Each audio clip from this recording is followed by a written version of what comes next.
सूरजपुर एक छोटा सा गांव, जहां सुबह की ठंडी हवा मन को सुकून दे जाती थी।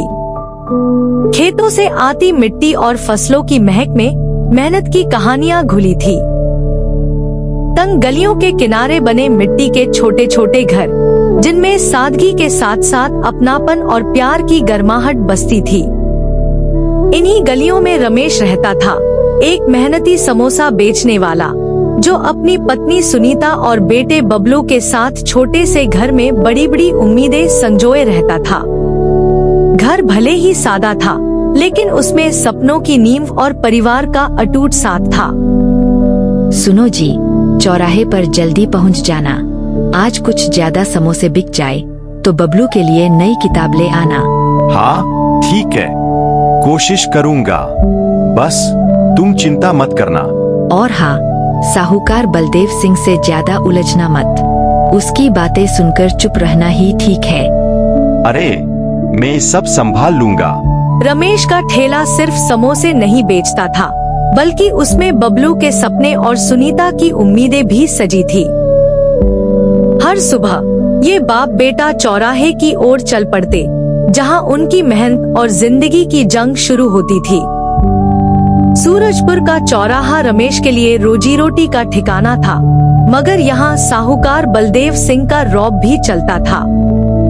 बलदेव गांव का सबसे रसूखदार आदमी, जिसकी आंखों में घमंड और आवाज में धमकी थी। अरे रमेश, फिर से मेरी गली में ठेला लगा लिया। कितनी बार बोला, ये जगह मेरी है, किराया दे वरना ठेला उठवा दूंगा। मालिक, आप तो जानते हैं मेरे पास बस यही ठेला है, इससे अपने परिवार का पेट पालता हूँ। किराया दूंगा तो बच्चों के लिए क्या बचेगा? मुझे तेरी गरीबी की कहानियाँ नहीं सुनी, पैसे ला, नहीं तो ठेला हटवा दूंगा। बबलू सहम जाता है। रमेश की आंखें नम हो जाती हैं। बबलू धीमी आवाज में बोलता है, बाबा, हम कब तक इनके ताने सहेंगे? बेटा, जिंदगी में धैर्य रखना पड़ता है, वक्त आएगा जब हमारी मेहनत रंग लाएगी।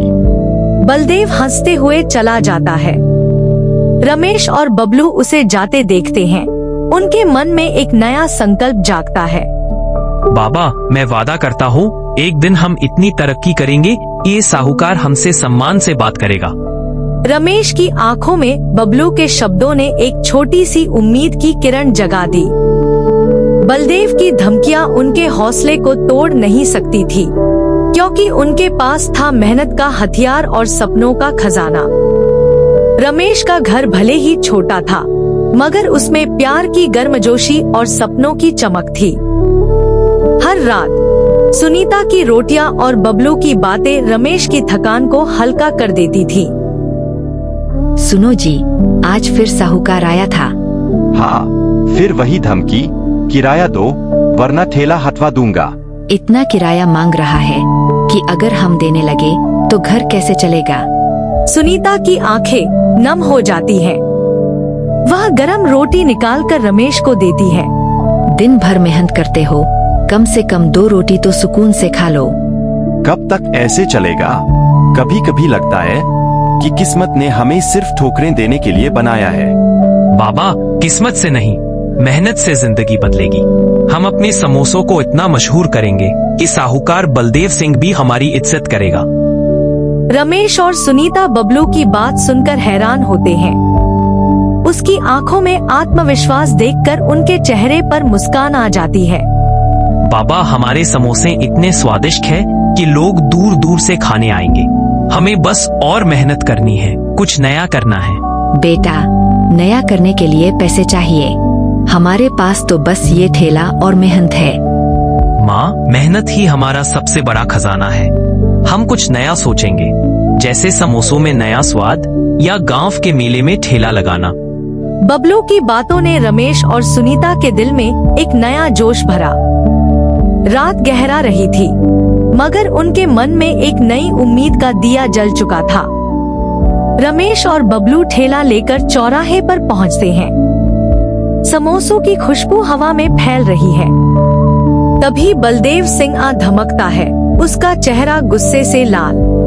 ओए रमेश, तुझसे कितनी बार कहा यहाँ ठेला मत लगाया कर, किराया नहीं देता और रोज फ्री में धंधा करता है। साहूकार जी, आप तो जानते हैं मैं दिन भर मेहनत करके मुश्किल से 250 रुपए कमा पाता हूँ। अगर आपका किराया दूंगा तो मेरे बच्चों का पेट कैसे भरूंगा? मुझे तेरी कहानियाँ नहीं सुनी, अभी ठेला हटा वरना मेरे आदमियों से तुड़ा दूंगा। साहूकार बलदेव सिंह का रौब रमेश के सपनों पर भारी पड़ रहा था मगर रमेश का हौसला अभी टूटा नहीं था। रमेश की आंखें भर आती हैं। बबलू गुस्से में है मगर रमेश उसे रोकता है। दोनों मजबूरी में ठेला समेटकर गांव की दूसरी ओर चल पड़ते। बाबा, अब हम क्या करेंगे?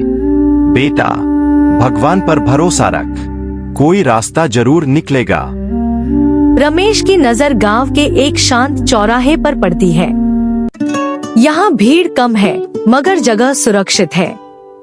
रमेश ने हार नहीं मानी।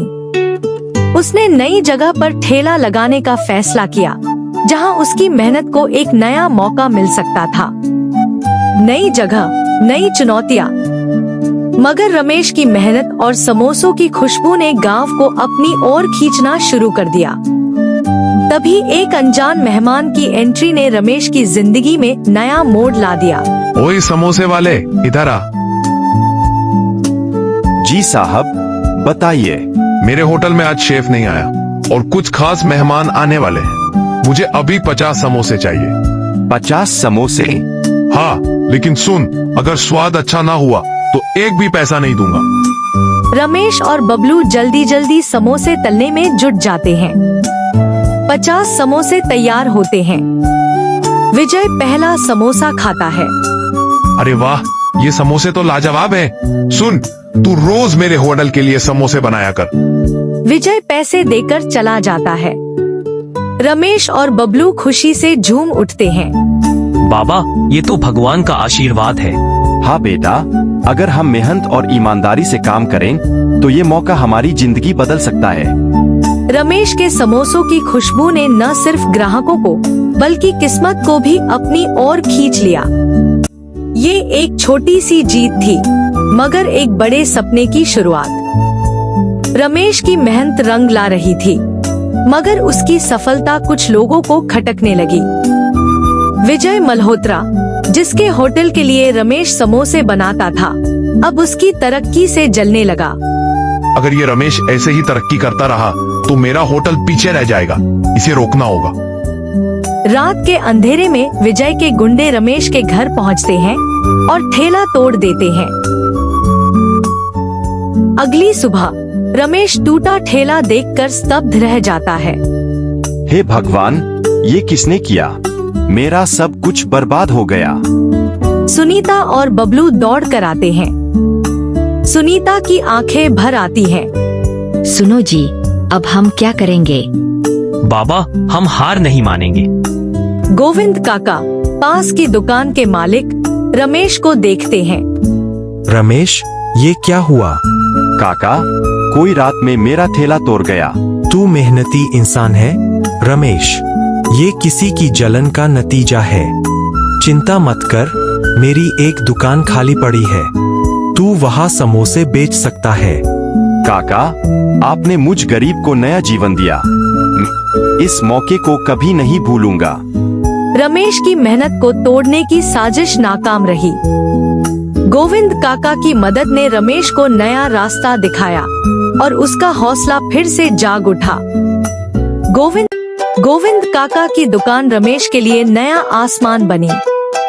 यहाँ उसकी मेहनत ने गांव के हर दिल को जीतना शुरू कर दिया। रमेश और बबलू गर्व से मुस्कुराते हैं। रमेश भैया, तुम्हारे समोसे तो कमाल है। अब होटल जाने की जरूरत ही नहीं। हाँ, ये स्वाद तो कहीं और नहीं मिलता। तभी अजय, एक रेस्तरां चेन का कर्मचारी, दुकान पर आता है। नमस्ते, मैं अजय हूँ। आपके समोसों की तारीफ पूरे गांव में हो रही है। आज मैं खुद छकने आया हूँ। रमेश उसे समोसे देता है। अजय पहला निवाला लेता है और उसकी आंखें चमक उठती हैं। वाह, ये तो सचमुच लाजवाब है। हमारी रेस्तरां चेन आपके समोसे अपने मेन्यू में जोड़ना चाहती है। रमेश खुशी से अभिभूत हो जाता है। अजय समोसे लेकर अपने मालिक गुप्ता को दिखाने जाता है। ये समोसे कहाँ से लाए? स्वाद तो गजब का है। साहब ये सूरजपुर के रमेश की दुकान के हैं। ठीक है, उससे कहो कि हमें रोज ऐसे ही समोसे चाहिए। हमारे ग्राहकों को ये बहुत पसंद आएंगे। अजय रमेश को खबर देता है। रमेश और बबलू खुशी से एक दूसरे को देखते हैं।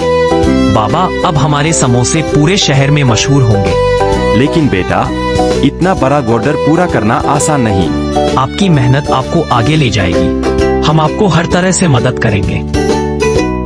रमेश की छोटी सी दुकान अब गांव की शान बन चुकी थी। उसकी मेहनत ने न सिर्फ ग्राहकों बल्कि बड़े सपनों को भी अपनी ओर खींच लिया था। रमेश की तरक्की ने साहूकार बलदेव सिंह की नींद उड़ा दी थी। उसका घमंड अब रमेश की मेहनत के सामने बौना पड़ रहा था। तू तो आजकल बड़ा बिजनेसमैन बन गया है। मालिक, ये सब भगवान की कृपा और मेहनत का फल है। हाँ, लेकिन याद रख, गरीब की औकात कभी नहीं बदलती। बबलू को गुस्सा आता है, मगर रमेश उसे इशारे से चुप कराता है। मालिक, इंसान की औकात उसकी मेहनत और ईमानदारी से बनती है, पैसे से नहीं। बलदेव सिंह जवाब नहीं दे पाता और गुस्से में चला जाता है। रमेश की सादगी और आत्मविश्वास ने बलदेव के घमंड को चूर कर दिया। उसकी मेहनत अब गांव की हर गली में चर्चा का विषय बन चुकी थी। रमेश की मेहनत ने सूरजपुर को एक नई मिसाल दी। उसका छोटा सा ठेला अब एक दुकान में बदल चुका था और उसकी कहानी गांव के हर दिल को छू रही थी। रमेश, तूने मेरी दुकान को नई पहचान दी। मैंने तुझ में जो भरोसा दिखाया, तूने उसे सच कर दिखाया। काका, आपने मुझे वो मौका दिया, वरना मैं आज भी सड़क पर ठेला लिए घूम रहा होता। बाबा, अब हम अपनी एक छोटी सी फैक्ट्री शुरू करेंगे। हमारे समोसे पूरे जिले में जाएंगे। हाँ बेटा, ये सब तेरे जोश और मेरी मेहनत का नतीजा है। रमेश और बबलू अब कंधे से कंधा मिलाकर काम कर रहे थे। उनकी मेहनत और सपनों ने न सिर्फ उनके घर बल्कि पूरे गांव को रोशन कर दिया था। सूरजपुर का मेला रमेश की मेहनत का उत्सव बन चुका था। उसकी दुकान अब गांव की शान थी और उसके समोसे हर जुबान पर। रमेश भैया, तुम्हारे समोसे तो पूरे जिले में मशहूर हो गए हैं। विजय और बलदेव एक दूसरे को देखते हैं। उनकी आंखों में जलन है, मगर रमेश की सफलता के सामने वे चुप हैं। मालिक, एक प्लेट समोसे लीजिए। मेहनत का स्वाद है, आपको जरूर पसंद आएगा। बलदेव सिंह चुपचाप समोसे लेता है और खाता है। पहला निवाला लेते ही उसका चेहरा बदल जाता है। सचमुच स्वाद तो कमाल का है। रमेश मुस्कुराता है। उसकी मेहनत और ईमानदारी ने न सिर्फ सफलता दी, बल्कि उसके दुश्मनों का दिल भी जीत लिया।